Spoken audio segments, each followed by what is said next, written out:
요한복음 5장 8절부터 17절까지 오늘 우리가 함께 봉독하고 또 나누려고 합니다. 자, 새 번역으로 준비를 했습니다. 자, 함께 읽겠습니다. 예수께서 그에게 말씀하셨다. 일어나서 네 자리를 걷어가지고 걸어가거라. 그 사람은 곧 나아서 자리를 걷어가지고 걸어갔다. 그날은 안식일이었다. 그래서 유대 사람들은 병이 나은 사람에게 말하였다. 오늘은 안식일이니 자리를 들고 가는 것은 옳지 않소. 그 사람이 대답하였다. 나를 낫게 해주신 분이 나더러 내 자리를 걷어가지고 걸어가라고 하셨소. 유대 사람들이 물었다. 그대에게 자리를 걷어가지고 걸어가라고 말한 사람이 누구요? 그런데 병 나은 사람은 자기를 고쳐주신 분이 누군지를 알지 못하였다. 거기에는 사람들이 많이 분비었고 예수께서는 그곳을 빠져나가 때문이다. 그 뒤에 예수께서 성전에서 그 사람을 만나서 말씀하셨다. 보아라, 내가 말끔히 나았다. 다시는 죄를 짓지 말아라. 그리하여 더 나쁜 일이 너에게 생기지 않도록 하여라. 그 사람은 가서 자기를 낫게 하여 주신 분이 예수라고 유대 사람들에게 말하였다. 그 일로 유대 사람들은 예수께서 안식일에 그러한 일을 하신다고 해서 그를 박해하였다. 그러나 예수께서는 그들에게 말씀하셨다. 내 아버지께서 이제까지 일하고 계시니 나도 일한다. 아멘. 성경은 참 신기한 책입니다. 처음 읽을 때는 모호하고 또 지루하게 느껴질 수도 있는데 교회사를 보면 수많은 사람들의 인생을 통째로 바꾸어 놓은 책이기 때문입니다. 그 속에 인생의 귀한 교훈이 담겨 있기 때문이기도 하지만 그거보다 훨씬 더 큰 이유가 있죠. 성경이 알려주는 하나님께서 지금도 성경을 통해 말씀하고 계시기 때문이고 우리가 그분 앞으로 나아갈 수 있도록 성경이 인도하기 때문입니다. 이게 성경만 갖고 있는 아주 특별한 부분입니다. 그래서 성경을 굳이 문학적 성격을 따진다면 오래전에 하나님께서 하신 일들을 알려주는 역사책이기보다 우리를 향한 그분의 지금의 마음을, 나를 향한 하나님의 마음을 알려주는 편지에 가깝습니다. 그래서 성경을 읽을 때 그 내용을 파악하는 것, 그게 다가 아니라 그 내용 속에 담긴 하나님의 마음을 만나고 느껴보고 누려보시기를 바라요. 요한복음 5장도 그렇습니다. 2000년 전에 예수님께서 38년 된 한 병자를 고쳐주신 사건을 우리에게 알려주려는 게 아닙니다. 이 일을 하신 예수님이 누구신지, 그분이 지금 우리를 향해 어떤 마음을 갖고 계신지에 초점을 둡니다. 왜냐하면 그분이 지금 우리와 함께 하고 계시기 때문이죠. 요한복음의 관점이 계속 이렇습니다. 그래서 요한복음 1장에서는 그분이 어둠 속으로 찾아오셨다고 말하고 요한복음 2장에서는 그분이 물을 포도주로 바꾸셨다고 말하고 그리고 5장에서는 명절을 지키러 예루살렘에 올라가셨지만 그러나 그 어떤 다른 곳보다 각종 병자들로 가득한 그래서 어둡고 음산하기까지 한 베데스다 연못을 먼저 찾았다고 알려줍니다. 왜 이걸 알려줘요? 지금 우리 곁에 계신 그분이 바로 이런 분이라는 걸 알려준 거예요. 그리고 나서 성경은 38년 된 한 병자를 클로즈업합니다. 그런데 그 모습이 하나님 눈에 비친 우리 형편을 연상하게 합니다. 절망에 찌든 무력한 모습이죠. 그런데 중요한 것은, 이 스토리에서 중요한 것은 바로 그 사람에게, 죽지 못해 살아가는 한 톨의 소망도 보이지 않는 그 사람에게 예수님께서 찾아가셨다는 것이고, 그러면서 그가 회복되었다는 거예요. 이 모든 변화와 이 모든 회복은 예수님께서 그에게 찾아가심으로 시작됩니다. 이게 신약 성경을 시작하는 마태복음 1장의 키워드가 임마누엘인 이유입니다. 임마누엘, God with us. 우리와 함께 하시다, 하나님께서. 하나님께서 우리에게 찾아오셔서 지금 우리와 함께 하신다는 선언으로 신약 성경이 시작이 됩니다. 이걸 왜 강조해요? 이제 예수님이 이 어둠 속에, 절대 절망 속에 찾아오심으로 생기는 변화가 무엇인지를 믿음을 가지고 기대하라는 거예요. 여기서 요한복음 5장은 38년 된 병자가 회복되는 장면을 통해 예수님이 만드시는 변화의 한 단면을 우리에게 보여주고 있습니다. 이게 우리가 이 말씀을 묵상하며 설레는 이유예요. 왜냐하면 이 변화를 만드신 바로 그분이 지금 나와 함께, 우리와 함께 하고 계시는 바로 그분이기 때문이에요. 이걸 알게 되면 성경이 스릴 넘치게 됩니다. 이 사실에 눈이 뜨이면 큐티가 새로운 단계로 업그레이드 됩니다. 내가 단순히 성경을 읽고 묵상하는 단계가 아니라 이 말씀을 통해 지금 나에게 말씀하시는 하나님 앞에 내가 지금 있음을 알게 되기 때문에. 바울도 이 하나님께서 만드시는 변화를 계속 그의 편지 속에서 얘기하지만 에베소서 2장에선 이런 얘기를 합니다. 에베소서 2장 1절 이렇게 시작합니다. 쉬운 성경으로 보면 불순종과 죄로 인하여 여러분은 영적으로 죽은 사람들이었습니다. 영적으로 죽은 사람들이었다는 걸 분명히 합니다. 바울이 이 말을 하는 건 우리를 비난하기 위해서가 아니라 꼭 하고 싶은 얘기가 있기 때문이에요.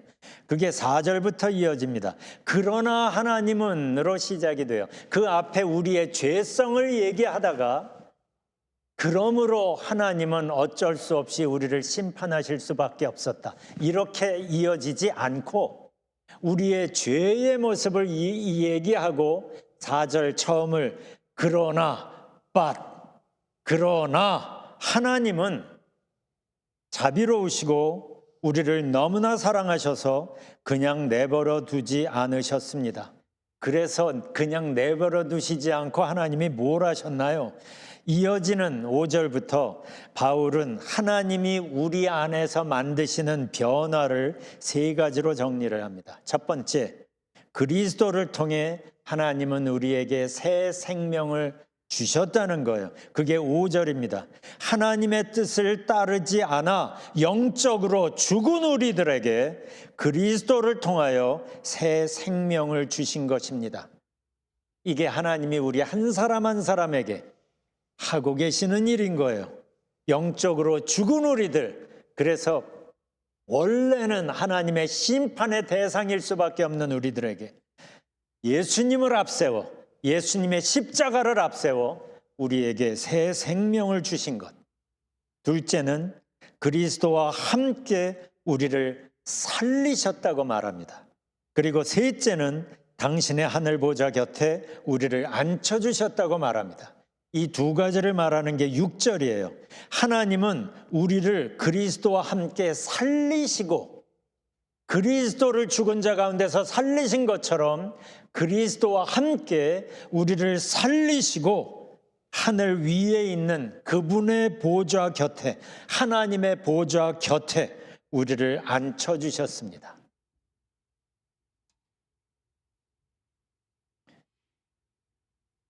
시제를 보면 미래일인데 왜 앉혀 주셨다고 과거형을 쓸까요?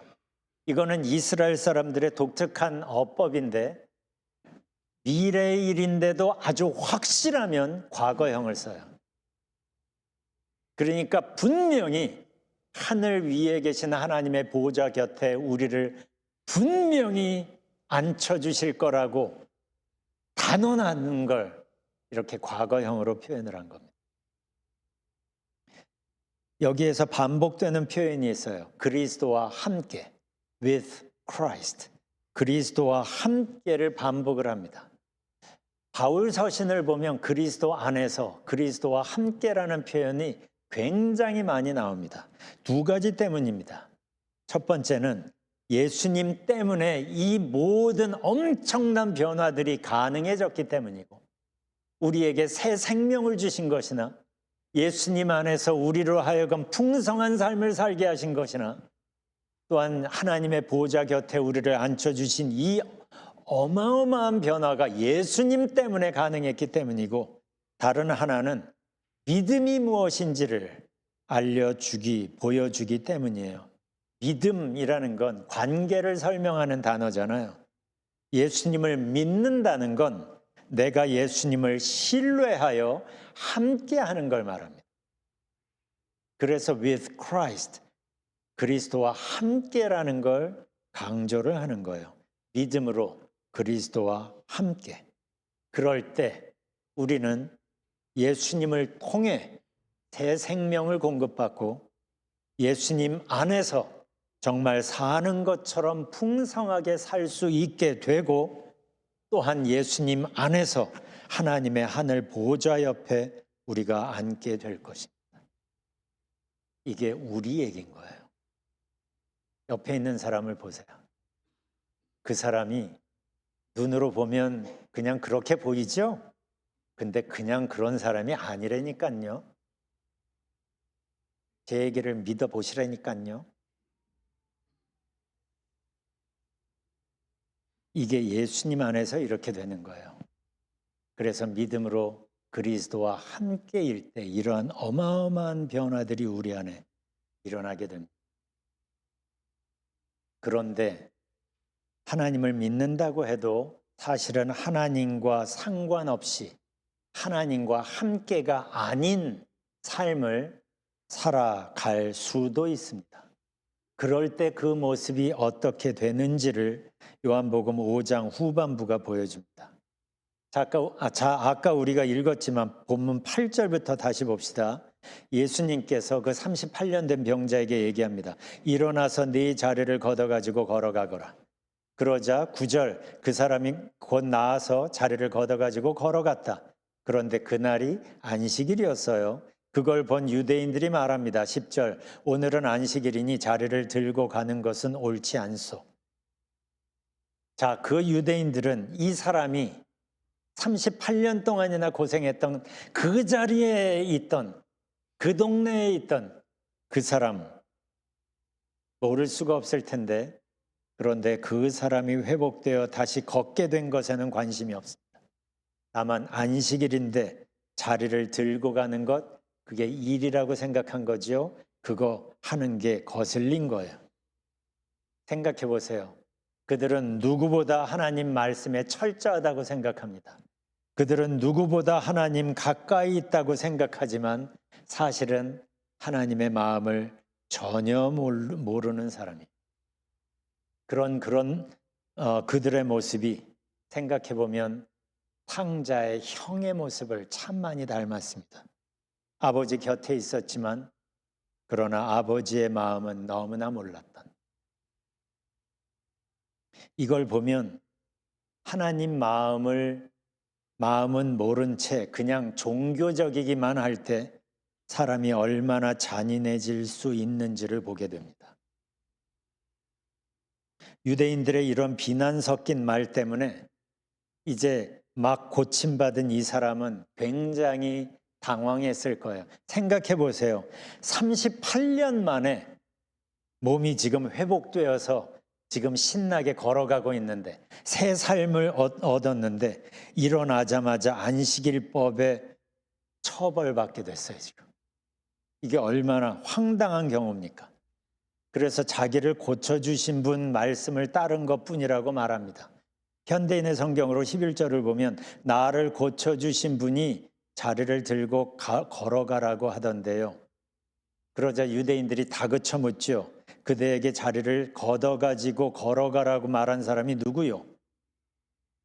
이 두 대화를 보면 흥미로운 게 보여요. 지금 예수님을 표현하는데, 예수님을 얘기하는데 표현이 달라요.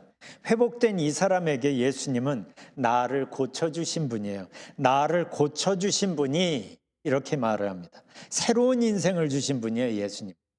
그런데 유대인들에게 예수님은 감히 안식일에 자리를 걷어가지고 걸어가라고 말한 사람일 뿐인 거예요. 똑같은 예수님인데 아주 다른 각도에서 보고 있죠. 이 장면을 이렇게 생각을 하다가 한번 생각해 보세요. 그러면 나에게 예수님은 누구지? 한번 생각해 보세요. 여러분에게 예수님은 누굽니까? 여러분의 인생 속에서 예수님은 과연 어떤 분입니까? 예수님을 모르는 어떤 친구에게 예수님을 소개한다면 여러분은 뭐라고 하겠어요?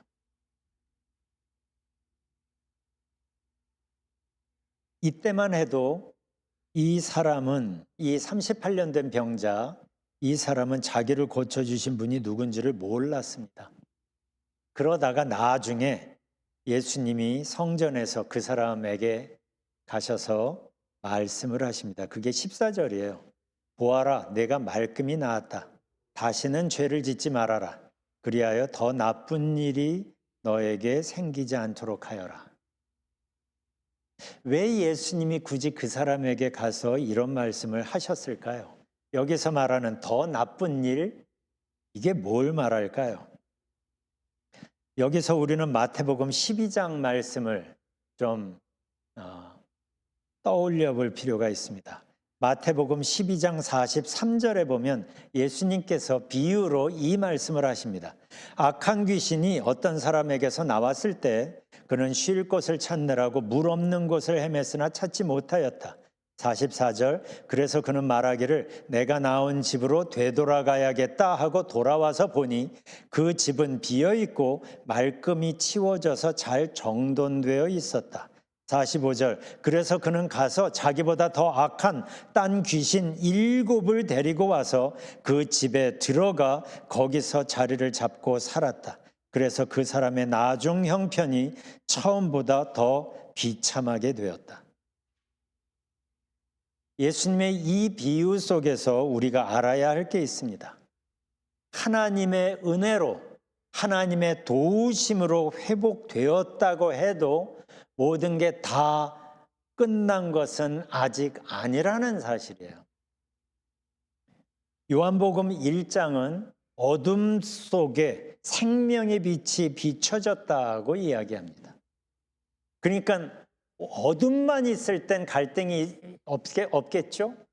그런데 그 어둠 속에 빛이 쳐들어오면서 빛과 어둠 사이에 갈등이 시작이 된 거예요. 본질이 다르니까. 빛이 비춰지니까 어두움은 쫓겨났습니다. 그래서 어둠의 세력은 우리를 컨트롤하지 못합니다. 우리가 죄인이었을 땐 죄를 빌미 삼아 우리를 컨트롤했지만 우리가 빛 가운데 나아갈 때 하나님의 은혜 앞에 있을 땐 어두운 세력은 우리를 좌지우지하지 못합니다. 우리의 존재가, 우리의 신분이 빛의 사람들로 바뀌었기 때문이죠. 그렇지만 우리가 기억해야 될 게 있어요.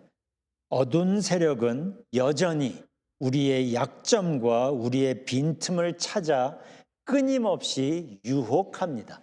우리를 좌지우지할 힘은 없지만 우리를 끊임없이 유혹합니다. 그래서 하는 말이 회복되었다고 해서 완전히 끝난 것이 아직 아니라는 거예요. 이 세상은, 그리고 우리의 마음은 빛과 어둠 사이의 영적 전쟁이 여전히 일어나고 있기 때문에 그래요. 그런데 지금 이 사람의 문제는 뭡니까? 44절을 다시 보면 그 집은 집은 비어 있었고 말끔히 치워져서 잘 정돈되어 있었다 했어요.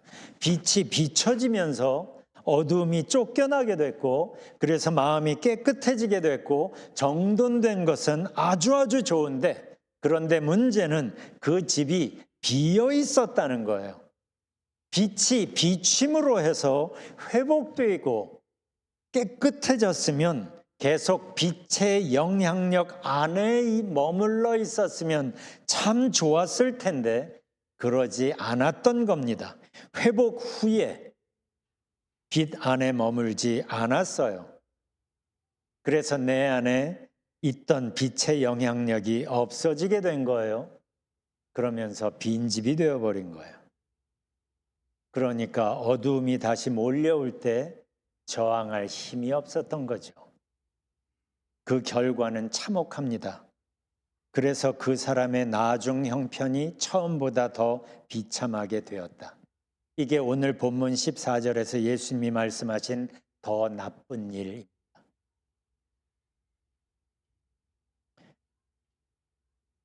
복음서를 보면 예수님께서 많은 사람들을 고치시고 회복시키시고 악한 영들을 쫓으시고 하는 사건들을 보는데, 그러한 사건들 하나하나를 보기보다 그 사건들을 큰 시각에서 보면 예수님의 모든 치유 사건을 예수님의 큰 미션이라는 큰 시각으로 그 사건들을 보면 그 모든 회복과 그 모든 변화들은 예수님을 통해 이 땅에 임하기 시작한 하나님의 나라로 인하여 만들어진 결과들. 치유는 단순히 예수님이 누군가를 측은히 여겨서 고쳐줬다는 그런 작은 시각에서도 맞지만, 큰 시각에서 보면 예수님을 통해, 우리가 요즘 주현절을 보내죠.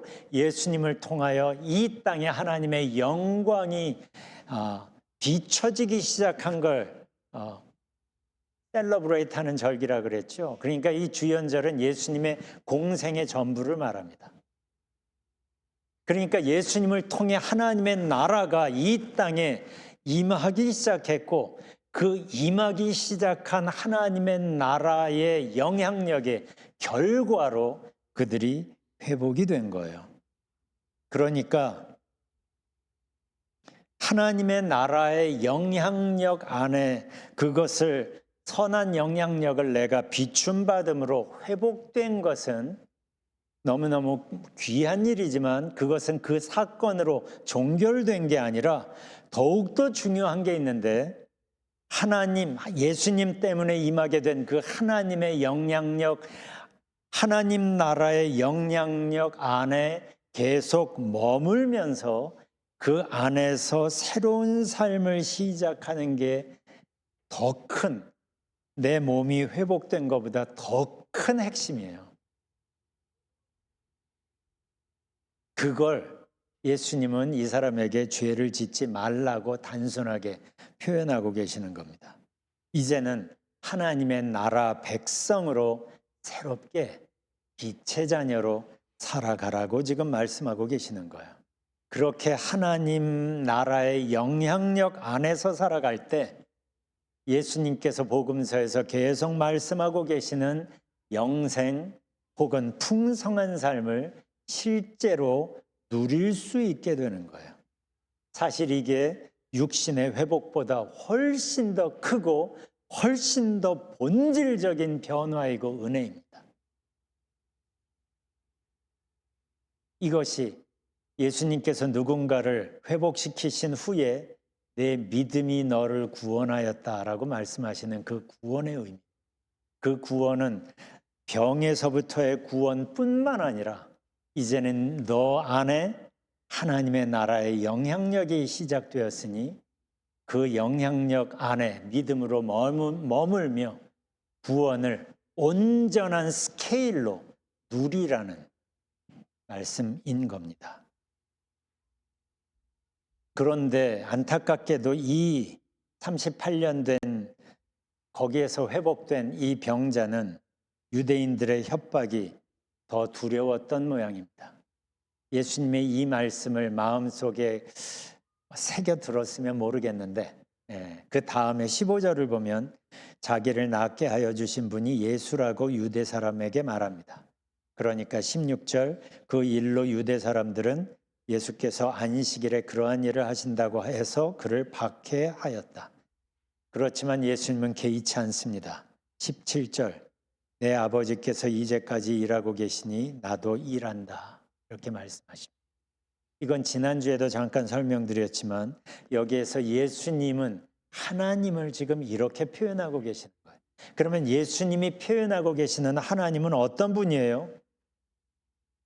죄에 눌려 무기력한 삶을 살아가는 우리들 때문에 쉬지 못하시는 하나님. 천지 만물과 사람을 창조하신 후에 참 좋다 하시면서 누리셨던 그 안식을 뒤로 하시고 죄와 죽음에 눌려 고통받는 우리들에게 찾아오신 하나님. 그래서 우리를 다시 회복시키셔서 그래서 진정한 쉼과 기쁨을 다시 누리게 하시려고 그걸 이루시려고 지금도 쉬지 않고 일하고 계시는 하나님을 여기에서 예수님은 보여줍니다. 그러면서 하나님의 이런 절절한 마음을 아시기에 하나님의 뜻을 위하여 이 땅에 오셨고 그 뜻을 이루기 위하여 십자가를 지신 예수님이신 거예요. 그래서 말씀하십니다. 내 아버지께서 이제까지 일하고 계시니 나도 일한다. 그래서 이루시려는 게 뭡니까? 하나님께서 이제까지 일하고 계시고 그래서 예수님도 일하시면서 이루시려는 게 과연 뭐예요? 그걸 24절에서 이렇게 말씀하십니다. 같이 읽어볼까요? 시작. 내가 분명히 너에게 말한다. 내 말을 듣고 나를 보내신 분을 믿는 사람은 영원한 생명을 얻었으므로 심판을 받지 않을 것이다. 그는 이미 죽음에서 생명으로 옮겨간 것이다. 바로 이 영원한 생명을 예수님은 우리 하나하나가 경험하고 누리고 그렇게 살았으면 좋겠는 거예요. 그걸 원하신 겁니다. 그래서 굳이 어둠 속으로 찾아 들어오신 것이고 그래서 우리 안에서 임마누엘을 선언하신 것이고 그래서 물을 포도주로 바꾸신 거예요. 창조적 변화를 여전히 이어가신다는 증거를 보이신 겁니다. 그래서 그게 표적인 겁니다. 38년 된 가망 없어 보이는 사람을 너끈히 회복시키시면서 우리에게 말씀하시는 겁니다. 너도 이렇게 회복될 수 있어. 지금 너의 상황이 어떠하든지 간에 너도 회복될 수 있어. 그래서 내가 너에게 간다. 성경은 계속 우리에게 말씀하시는 겁니다. 예수님이 말씀하시는 회복은 몸의 회복, 건강의 회복을 말하는 게 아닙니다. 영과 육을 모두 포함한 이 세상과 내세를 모두 포함한 전인적인 구원을 선포하시는 거예요. 그래서 영원한 생명이라고 말씀하시는 겁니다. 그걸 하나님께서 계획하셨고 그걸 이루시기 위하여 여념이 없으신 거예요. 그걸 이루시기 위하여 예수님이 찾아오셨고 십자가를 마다하지 않으신 거예요. 이 예수님을 우리보다 먼저 만나고 이 예수님 안에서 이러한 놀라운 생명을 이 변화를 우리보다 먼저 고백한 사람들의 고백이 찬송가에 그득한데 그 중에 하나가 288장입니다. 1절을 보면 이렇습니다. 예수를 나의 구주 삼고 예수를 나의 구주 삼고 성령과 피로써 거듭나니 이 세상에서 내 영혼이 하늘의 영광 누리도다. 보세요. 이 세상에 있어요. 그런데 내 영혼이 하늘의 영광을 누립니다. 이럴 수 있는 거예요. 하늘의 영광이 예수님을 통하여 이 땅에 임하기 시작했기 때문에, 예수님이 나의 구주면, 예수님 안에서 거듭나면 이게 가능해지는 거예요. 3절을 보면 이렇습니다. 주 안에 기쁨 누림으로 마음의 풍랑이 잔잔하니 세상과 나는 간 곳 없고 구속한 주만, 구원하신 주만 보이도다. 마음의 풍랑이 잔잔할 수 있는 유일한 방법이 여기에 있어요. 주 안에 기쁨 누림으로. 주님 안에 있으면서 이 세상이 줄 수도 없고 알 수도 없는 그 기쁨과 그 평안을 누릴 때 우리는 이 세상의 그 무엇도 흔들 수 없는 기쁨으로 복잡한 마음의 풍랑이 잔잔해질 수 있는 거예요. 이것이 나의 간증이요, 이것이 나의 찬송일세. 나 사는 동안 끊임없이 구주를 찬송하리로다. 이 사람들이 이렇게 맛보고 이렇게 노래하고 이렇게 즐거워하는 이 기쁨을 예수님은 우리 한 사람 한 사람이 누리기를 원하시는 거예요. 이 사람들이 누리고 이 사람들이 보고 있던 그 하늘의 영광을 우리 한 사람 한 사람도 보고 누리게 하고 싶으신 거예요. 그걸 요한복음이 우리에게 지금 보여주신 겁니다. 그래서 요한복음이 말하는 거예요. 베데스다를 먼저 찾아가신 그분이 베데스다를 찾아가신 것처럼 우리에게 찾아오셨다고. 그래서 지금 우리와 함께 하시는 거라고. 그래서 우리 안에서 임마누엘을 선언하신다고. 왜요? 바로 이 변화를 우리의 마음 속에서, 우리의 삶 속에서 만들고 싶으셔서. 그래서 임마누엘을 선언하면서 시작한 마태복음의 맨 마지막 부분이 어떻다 그랬죠? 전에도 몇 번 말씀드렸죠. 마태복음 맨 끝자락에 보면 예수님이 이렇게 약속합니다. 내가 세상 끝날까지 너희와 항상 함께 있으리라. 너희와 항상 함께 있으리라. NIV로 보면 Surely I am with you always. Surely I am with you always. To the very end of the age. 바로 이 주님이 우리와 함께 하시는 이유는 우리로 하여금 하나님 나라 안에서 살게 하고 하나님 나라 안에서 이러한 기쁨과 만족을 누리며 하루하루를 살게 하고 우리 주변에 있는 아직 하나님을 모르는 사람들에게 우리의 몸으로, 우리의 얼굴로, 우리의 말과 행동과 결정으로 이러한 하나님의 흔적들을, 평화들을, 생명들을 보여주게 하고 싶어서. 그래서 우리와 함께 하신 이 하나님과 함께 이번 한 주간을 시작하십니다. 이제 이렇게 우리에게 말씀하시면서 우리와 함께 하시는 예수님 앞에서 잠깐 시간을 좀 가져봤으면 좋겠어요. 예수님께 여러분의 마음을 한번 열어보십시오. 그리고 네, 제가 주님과 함께 할래요. 한번 얘기해 보세요.